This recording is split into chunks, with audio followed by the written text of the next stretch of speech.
Assalamualaikum warahmatullahi wabarakatuh. Shalom, Om Swastiastu, Namo Buddhaya, salam kebajikan, salam sejahtera bagi kita semua. Selamat pagi, perkenalkan, saya Angelia Putriana, STH, SIKOM, MIKOM, dengan NIDN 0101109301, dosen Prodi D3 Perekam dan Informasi Kesehatan Universitas Imelda Medan.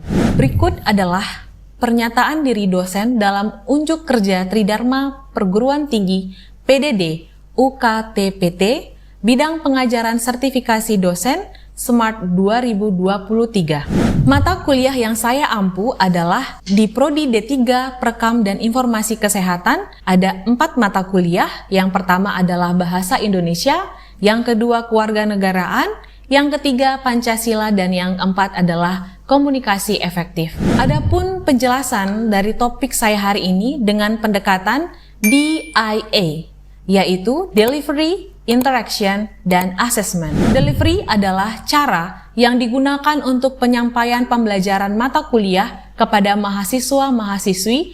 Materi yang dibawakan menjelaskan apa yang dibawakan dalam materi perkuliahan yang akan saya ampuh saat ini. Dan interaction adalah kegiatan timbal balik antara dosen dan mahasiswa-mahasiswi berupa interaksi dalam proses belajar mengajar yang bersifat mendidik untuk mencapai tujuan peningkatan pengetahuan dan perubahan tingkah laku.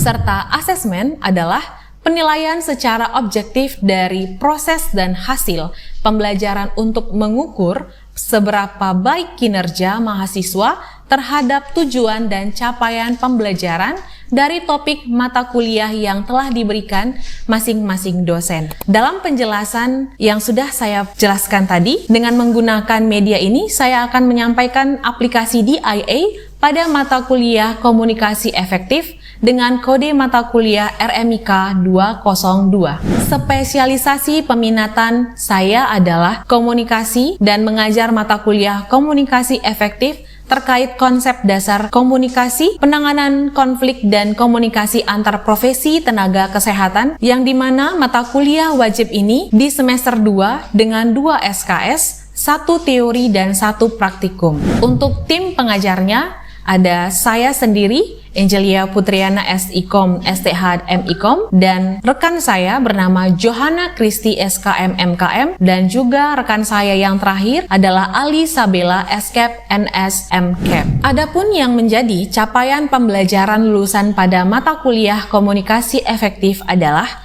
yang pertama, mampu mengelola kelompok kerja dan manajemen kerja dalam menjalankan organisasi sebagai penyelenggara dan pemberi pelayanan kesehatan berdasarkan prinsip-prinsip manajemen untuk menghasilkan pengendalian sumber daya manusia sejalan dengan kebutuhan prioritas organisasi. Dan yang kedua adalah konsep umum dan prinsip komunikasi efektif. Yang terakhir adalah prinsip etika profesi dan hukum kesehatan dalam hubungan kerjasama dan pelayanan di bidang manajemen informasi kesehatan. Adapun terkait capaian pembelajaran mata kuliah Komunikasi Efektif, yang pertama adalah mampu memahami konsep dasar dan jenis komunikasi, dan yang kedua, mampu mempraktikkan body language yang baik dan benar dalam unit kerja rekam medis, dan yang ketiga, mampu menjelaskan teknik komunikasi efektif. Yang keempat, mampu mempraktekkan komunikasi transaksional yang baik dan benar pada saat melakukan komunikasi dalam dunia kerja rekam medis. Dan yang kelima adalah mampu mempraktekkan komunikasi interpersonal dalam dunia kerja rekam medis. Dan yang keenam adalah mampu mempraktekkan komunikasi organisasi dalam dunia kerja rekam medis. Yang ketujuh adalah mahasiswa mampu memahami penggunaan bahasa yang baik dan benar. Yang kedelapan adalah mahasiswa mampu mempraktekkan komunikasi yang baik dan benar dengan menerapkan 12 prinsip komunikasi. Selanjutnya adalah mahasiswa mampu mempraktikkan penanganan konflik perekam medis terhadap pasien dan keluarga pasien yang komplain terhadap kinerja perekam medis. Dan juga yang selanjutnya, mahasiswa mampu mempraktikkan konflik antar pribadi dalam unit kerja rekam medis. Selanjutnya, mahasiswa mampu menjelaskan hubungan dalam komunikasi. Mahasiswa mampu mempraktikkan komunikasi berbeda budaya, fisik, lingkungan guna membangun hubungan dalam unit kerja rekam medis. Mahasiswa mampu mempraktikkan helping relationship untuk membangun hubungan komunikasi perekam medis dengan klien, dan juga mahasiswa mampu menjelaskan komunikasi antar profesi dan tenaga kesehatan. Mahasiswa mampu mempraktikkan komunikasi antar profesi perekam medis. Mahasiswa mampu mempraktikkan komunikasi anggota tim interdisiplin profesi rekam medis. Mahasiswa mampu menjelaskan kolaborasi dengan tenaga kesehatan lainnya. Mahasiswa mampu mempraktikkan hambatan kolaborasi dalam unit kerja rekam medis. Dan yang terakhir adalah mahasiswa mampu mempraktikkan kolaborasi interprofesi dengan tenaga kesehatan lainnya. Baiklah, dalam kesempatan ini saya juga akan menyampaikan deskripsi mata kuliah komunikasi efektif. Mata kuliah ini memberikan pemahaman kepada mahasiswa mencakup ilmu komunikasi sebagai dasar ilmu budaya, pengertian, definisi, dan ruang lingkup dalam berinteraksi dengan sesama individu maupun kelompok. Mahasiswa akan mengetahui bagaimana prinsip, tren, dan isu dalam pelayanan kesehatan serta bagaimana berkolaborasi saat berada di dunia kerja. Sampailah saatnya, pada saat ini saya akan menyampaikan pendekatan DIA dalam mata kuliah komunikasi efektif, dan berikut adalah penjelasannya. Yang pertama adalah delivery. Terkait cara yang saya gunakan dalam penyampaian pembelajaran mata kuliah komunikasi efektif, yaitu kegiatan pembelajaran teori dilakukan di dalam kelas dan juga melalui sepada, yang dimana mahasiswa dapat mengakses bahan perkuliahan seperti modul teori, modul praktikum, dan juga RPS di dalam sepada. Tidak hanya itu, di dalam sepada mahasiswa juga mengisi absensi, dapat melakukan forum diskusi, dan juga dapat mengupload tugas setiap pertemuan, dan juga mahasiswa dapat mengerjakan kuis yang dilakukan di awal sebelum perkuliahan yang biasanya kita sebut dengan pretest, dan juga kuis yang dilakukan setelah perkuliahan yang biasanya kita sebut dengan post-test. Dan semua ini dilakukan oleh mahasiswa melalui sepada. Dan untuk di dalam kelas, biasanya saya akan menjelaskan secara rinci terkait perkuliahan mata kuliah komunikasi efektif setiap pertemuan. Dan di dalam kelas, mahasiswa akan lebih banyak untuk berdiskusi terkait topik setiap pertemuan yang ada. Setelah mahasiswa selesai dalam mengerjakan pretest dan post-test mereka, biasanya perkuliahan akan lanjut kepada praktikum yang tentunya dilakukan di ruang praktikum dengan melakukan demonstrasi dan role play sesuai dengan topik yang ditentukan oleh dosen pada setiap pertemuannya. Lalu bagaimanakah penerapan interaksi yang saya lakukan di mata kuliah komunikasi efektif pada mahasiswa-mahasiswi? Yang kedua, saya akan membahas terkait interaction. Dalam interaksi pembelajaran, saya menggunakan metode FGD. Metode FGD merupakan salah satu strategi untuk mengumpulkan data yang melibatkan interaksi sosial di antara para individu dalam suatu diskusi berseri, dan saya akan memberikan beberapa masalah untuk dibahas oleh mahasiswa. Jadi di dalam kelas, sebagai bentuk interaksi yang akan dilakukan oleh dosen dan mahasiswa adalah dengan berdiskusi terkait masalah-masalah yang saya kumpulkan dan saya akan berikan kepada mahasiswa. Saya akan bentuk dalam kelompok untuk dibahas mahasiswa. Untuk mengetahui apakah kemampuan akhir yang diharapkan tercapai sesuai CPMK, maka sampailah kita pada asesmen yang merupakan penilaian secara objektif dari proses dan hasil pembelajaran. Asesmen atau penilaian pada mata kuliah komunikasi efektif, critical point tertuang di RPS dan sudah dijelaskan pada awal pembelajaran ketika saya sebelum masuk ke dalam proses pembelajaran. Kegiatan mandiri itu 10% nilainya, lalu tugas terstruktur 10%, lalu untuk praktikumnya ada 20% penilaiannya, dan untuk UTS kita ambil 20%, dan juga UAS ada 40%. Berikut aplikasi nyata pembelajaran dengan pendekatan DIA. Demikianlah pernyataan diri dosen dalam unjuk kerja Tridharma Perguruan Tinggi PDD UKTPT bidang pengajaran saya di mata kuliah Komunikasi Efektif.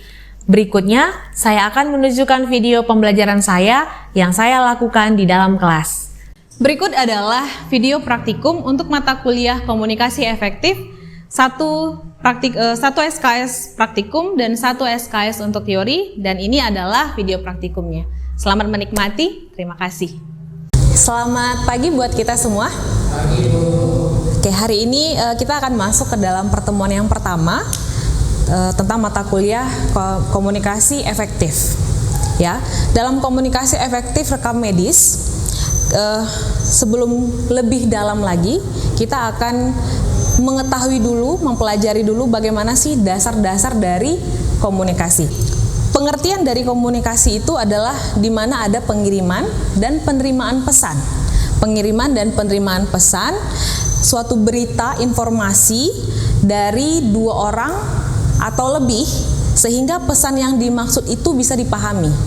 Nah, contoh, seperti saya sedang memberikan perkuliahan kepada kalian ada banyak nih orangnya, ya kan, ada banyak. Nah, saya menyampaikan pesan apa? Yang saya sampaikan pesannya adalah pesan sebuah perkuliahan, sebuah materi tentang apa? Tentang komunikasi. Komunikasi dalam bidang apa? Dalam bidang kesehatan, seperti itu. Nah, lalu ketika kita terjadi sebuah komunikasi, ya, seperti saya dengan kalian terjadi komunikasi dalam perkuliahan seperti ini, tentu akan ada namanya sebuah hubungan. Ya kan? Hubungannya apa? Hubungan antara mahasiswa dan dosen. Benar sekali. Jadi komunikasi itu penting. Begitu juga nanti ketika di dalam dunia kesehatan. Dalam dunia kesehatan itu kalian pasti akan membentuk sebuah hubungan dengan pasien ataupun dengan keluarga pasien. Ya kan? Apalagi dengan teman satu kantor, ya kan, teman satu tim kalian, tim satu kesehatan, itu pasti akan terjalin sebuah hubungan, akan terjalin sebuah kontak. Nah, kita masuk kepada jenisnya. Nah, ini kita sudah masuk ke dalam jenis. Di dalam sebuah komunikasi itu ada jenis-jenisnya yang harus kita pahami. Jadi sebenarnya komunikasi itu adalah yang selalu kita lakukan sehari-hari, ya kan? Cuman ini lebih kita tahu yang kita lakukan itu jenisnya apa. Komunikasi lisan dan tertulis. Nah, ini pasti sudah sering semua dilakukan, benar ya? Sudah pernah menulis surat, sudah pernah mungkin kalian mengirim teks dari WA, itu juga salah satu dari komunikasi. Untuk lisan yang seperti saya lakukan, ini adalah lisan ketika mungkin kalian sedang pidato atau menyampaikan kata sambutan, itu adalah bagian dari komunikasi dan jenisnya adalah jenis lisan dan tertulis. Lalu ada yang dinamakan dengan komunikasi verbal dan non-verbal. Nah, ini pasti sudah biasa. Verbal itu seperti apa? Komunikasi yang sudah langsung, sedangkan non-verbal itu yang isyarat. Ya, betul. Jadi kalau yang verbal itu adalah yang langsung, seperti saya dengan kalian dengan teman kalian, kan? Sedangkan non-verbal itu adalah yang bicara tentang body language, itu bisa. Tatapan mata itu masuk kepada body language. Nah, jadi di dalam komunikasi itu untuk kesehatan yang penting itu yang mana? Verbal atau non-verbal? Atau keduanya penting? Keduanya penting. Kenapa? Karena kalau itu ya contohnya kita anak kesehatan kalau keluarga pasien kita butuh kontak mata, sentuhan, dan komunikasi terapeutik. Iya, benar sekali. Jadi sangat penting dua-duanya. Jadi bukan berarti kalau nanti kita nyentuh pasien, kita sentuh nih. Misalnya kamu pasien saya mau suntik, Pak sini tangannya. Itu tidak mungkin, ya kan? Tidak mungkin seperti itu. Yang ada orang udah ketakutan, kan gitu ya. Terus juga kalau misalnya kalian rekam medis, mau ngapain Pak? Mau ngambil surat, mau minta data rekam medis saya, anak saya. Oh tidak bisa Pak, tidak bisa. Tidak mungkin seperti itu komunikasinya, ya kan? Kalau memang misalnya prosedur dari rumah sakit menyatakan bahwa di dalam rekam medis itu data-data pasien tidak diperbolehkan diberikan secara suka-suka, ya kan? Berarti ada tata krama komunikasi yang harus disampaikan. Contoh, kita bisa menggunakan kata maaf, ya kan? Kita bisa mengatakan kata maaf yang, maaf Bapak, kami tidak bisa memberikan. Kenapa? Karena ada peraturan dari rumah sakit, dari pihak rumah sakit. Begitu. Nah, kita lanjut. Komunikasi ke bawah, ke atas, dan ke samping. Nah, ini dia. Kalau komunikasi ke bawah itu biasanya kemana aja? Seperti atas, ya apa? Ya, dosen dan mahasiswa. Betul. Kalau dalam dunia kesehatan itu misalnya pimpinan rumah sakit dengan kalian yang para staf-staf untuk rumah sakitnya. Nah, untuk ke atas itu juga timbal balik kan gitu. Kalau ke samping, sesama, sejawat. Iya benar, sesama sejawat. Jadi penting ya, sangat penting sekali. Jadi bagaimana kalian berkomunikasi ke atas, bagaimana kalian berkomunikasi ke bawah, bagaimana kalian berkomunikasi dengan sesama teman-teman kalian, baik teman kuliah, terus juga baik nanti ketika di dalam dunia pekerjaan gitu, baik dalam pasien. Jadi kalau ke pasien itu adalah ke samping ya, itu ke samping gitu. Itu sangat diperhatikan sekali, harus sangat-sangat diperhatikan. Jadi di sini ini adalah secara teorinya, nanti prakteknya ada lagi, ya kan? Nah, lalu komunikasi formal dan non formal, formal dan informal itu biasanya di mana? Kalau formal, pidato boleh, ada lagi? Informal itu ya seperti kita, ya kan? Kalian sama teman. Kalau formal itu bisa dalam sebuah acara, perkumpulan, misalnya rapat, ya kan? Tentu nanti di dalam rumah sakit bukan hanya kalian saja, pasti ada atasan di mana kalian harus tahu berkomunikasi ketika berada di dalam ruang rapat, ya kan? Itu harus tahu bagaimana berkomunikasi. Jadi komunikasi yang di sini yang saya maksud, yang kita pelajari adalah bagaimana kalian bisa berkomunikasi secara menyeluruh. Sehingga apa? Ketika kalian bisa mampu melakukan komunikasi yang baik, tentu kalian akan bisa mampu menjadi orang yang disukai, itu pasti. Disukai sama pasien, disukai sama atasan, disukai sama teman, kan enak, ya kan? Pasti ketika kalian disukai oleh lingkungan kalian karena kalian mempunyai komunikasi yang baik, tentu itu akan mempengaruhi kinerja kalian juga, itu pasti. Nah, itu tadi. Jadi komunikasi formal dan informal, tahu menempatkan bagaimana kalian berkomunikasi. Jadi kalau misalnya saya sering nih, kalau di sini ya, di Imelda, teman-teman sama kalian tuh mau tuh nanti sama dosen dia datang, cara komunikasinya mungkin begini, maksud dia itu tidak ada untuk mau mengatur dosennya gitu, tapi terkadang mahasiswa mau men-chatting dosen nih, men-chattingnya begini, selamat siang Bapak atau Ibu, Ibu hari ini Ibu kapan ke kampus? Itu bagus nggak? Seharusnya bagaimana?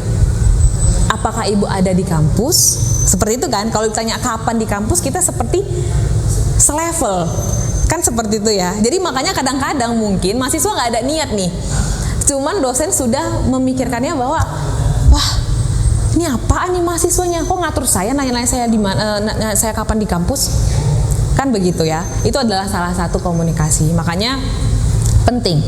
Nah, lalu juga komunikasi satu arah dan dua arah. Komunikasi satu arah dan dua arah. Komunikasi satu arah itu yang gimana? Pernah nggak? Kalian pernah nggak melakukan komunikasi satu arah?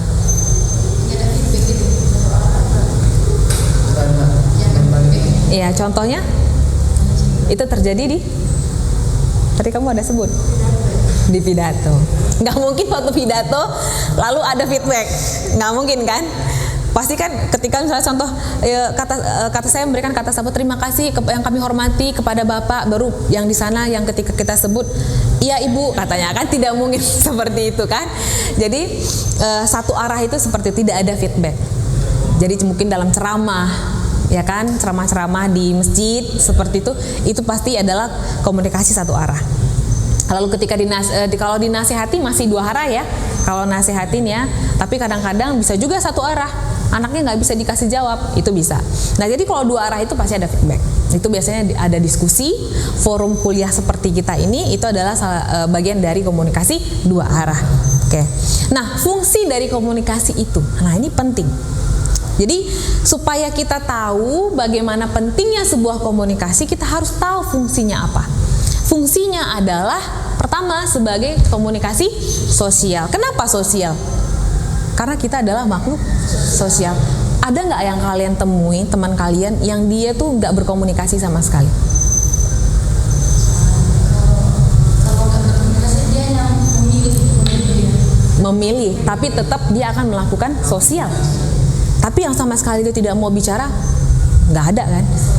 Isolasi, dia tengok orang ketakutan, nggak ada ya. Kamu pernah? Mungkin dulu sebelum rehabilitasi? Tidak ya? Oke. Nah itu dia, jadi penting sekali. Lalu sebagai komunikasi ekspresif, nah makanya harus berhati-hati dalam komunikasi, dan fungsinya adalah salah satu itu bisa menjadi membangun sebuah relasi, hubungan, ya kan, bisa menghancurkan. Itu dia. Oke. Lalu ada sasaran pokok komunikasi. Nih, ada sasaran pokok. Yang pertama adalah kita sebagai orang komunikasi atau komunikator yang menyampaikan pesan itu pertama harus membuat pendengar mendengarkan apa yang kita katakan. Jadi saya sebagai dosen yang menyampaikan pesan ke kalian, saya harus bisa membuat kalian mendengarkan apa yang saya katakan. Sehingga yang saya sampaikan itu kalian pahami. Itu dia. Itu adalah sasaran pokok yang harus saya lakukan. Yang kedua adalah membuat si pendengar tuh memahami. Itu dia. Jadi ini sambung menyambung. Selain kalian bisa mendengarkan, kalian juga harus memahami. Jadi tidak hanya mendengarkan, tapi juga harus memahami, mengerti apa yang disampaikan. Itu dia. Oke, jadi kalau ada pertanyaan misalnya, jadi Bu kalau misalnya si komunikan yang menerima pesan seperti kalian tidak memahami apa yang disampaikan oleh dosennya atau oleh si komunikator, itu bagaimana? Ya berarti sasaran dari komunikasi itu tidak terjadi. Nah itulah yang akhirnya akan menimbulkan yang namanya gangguan komunikasi, dan komunikasi tidak akan mendapatkan feedback yang diinginkan si komunikator, ya kan? Nah, lalu membuat si pendengar menyetujui apa yang telah mereka dengar, atau juga tidak menyetujui apa yang didengar, ya kan? Itu dia. Jadi ketika saya menyampaikan, lalu kalian mendengarkan dan kalian memahami, lalu setelah itu kalian menyetujui, berarti yang saya sampaikan itu adalah sesuatu yang baik. Berarti pesan yang saya berikan ke kalian, komunikasi yang saya lakukan ke kalian itu berhasil. Kenapa? Karena saya mampu mempengaruhi kalian, saya mampu membuat kalian setuju, oke, dengan apa yang saya katakan. Itu dia. Oke. Nah, lalu juga membuat pendengar mengambil tindakan. Jadi setelah kalian mendengarkan, setelah kalian tadi di sini setelah mendengar, memahami, baru menyetujui, tentu ketika kalian setuju, kalian akan mengambil sebuah tindakan. Contoh, ya kan? Contoh nih, kita semua mungkin sudah biasa dinasehatin ya kan? Kita sudah biasa dimarahi, dinasehati sama orang tua, kita sudah biasa mungkin dimarahin, saya kan? Nah, ketika kita dinasehati, ketika kita dimarahi, tentu dalam hati ada yang mungkin ya setuju ya, mungkin ya benar kata pikiran orang tua saya, oh benar yang dibilang dosen saya. Setelah itu ketika kalian mendengar baru memahami dan menyetujui yang dikatakan, tentu kalian akan mengambil tindakan sesuai dengan apa yang diarahkan, ya kan gitu, sesuai dengan apa yang diarahkan. Kalau kalian disuruh misalnya untuk tidak boleh pacaran lagi misalnya, atau tidak boleh berkata kasar lagi ke pasien misalnya, seperti tentu tidak akan kalian lakukan, kan begitu ya, tidak akan dilakukan. Nah itu adalah membuat si pendengar mengambil tindakan sesuai dengan apa yang dimaksud. Lalu yang berikutnya adalah memperoleh umpan balik. Nah umpan balik itu apa? Adalah respon dari kalian. Bisa kalian katakan ya, bisa kalian katakan tidak. Namun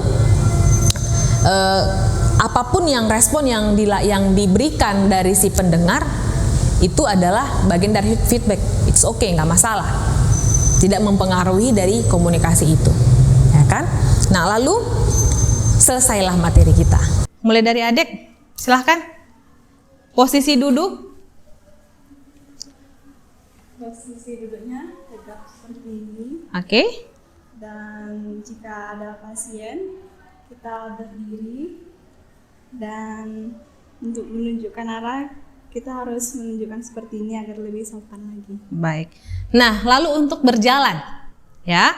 Ketika berjalan, pastikan berjalan itu tidak diseret ini. Sering ya, gini ya. Ya. Jangan. Kalau kita berjalan, seorang petugas kesehatan harus